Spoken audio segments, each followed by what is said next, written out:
I'm not a big fan of the term tactics, because for me it's too vague and contrived. That's why the term tactics doesn't do anything for me.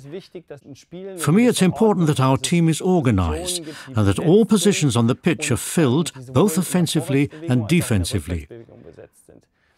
In our video, we lay the focus on our offensive principles rather than the defensive ones, because to us it's more important to move our team's play forward. I believe that players are able to initiate the offense with good passing and positioning, as long as they're aware of the defensive principles and know where they have to be when the team is defending. The players mainly have to be creative when they're in the opposing team's half, and they're required to display a high level of technical skill. But this shouldn't scare anyone off. Once the fundamentals are in place, you can work on the details. Sure, this is a long process, and it took me and my team a long time to get to this point. But you'll see that your team's making progress. The most important part is to improve yourself and your coaching style and help your players maximize their potential. There isn't just one way of doing it. But I think that you have to set goals for yourself, and once you've taken this path, you can't be deterred by anything negative that might come along the way, because in the end, you'll be measured by your results.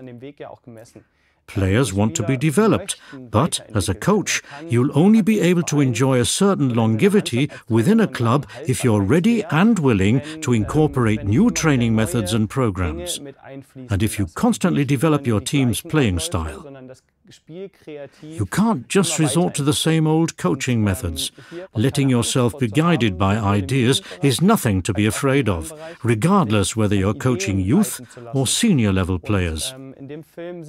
Our video offers a slew of ideas, but let me tell you that you certainly don't have to put everything into action one by one. We want to give you some inspiration so that you can offer your players a multifaceted training regimen tailored to their talents and skill sets. It's absolutely fine if you can't or you won't put our ideas into action one by one. But maybe you can adopt some elements from this video and use them for your training program. Or you can take certain sequences that you think could be beneficial for some of the players on your team. Every team needs a philosophy. When you don't have a philosophy, it doesn't matter whether you play 1 or 2 strikers up front, whether you play with a false 9, a playmaker, or 2 holding midfielders. The players need to have the right attitude and determination. They've got to know what they want and how they want to achieve it. And it's the coach's job to give them the tools and ideas to get there. In order to gain the players' trust, you have to be authentic and believable in the way you communicate. And when you have the players on your side, you're going to be successful together in the mid-term or long-term.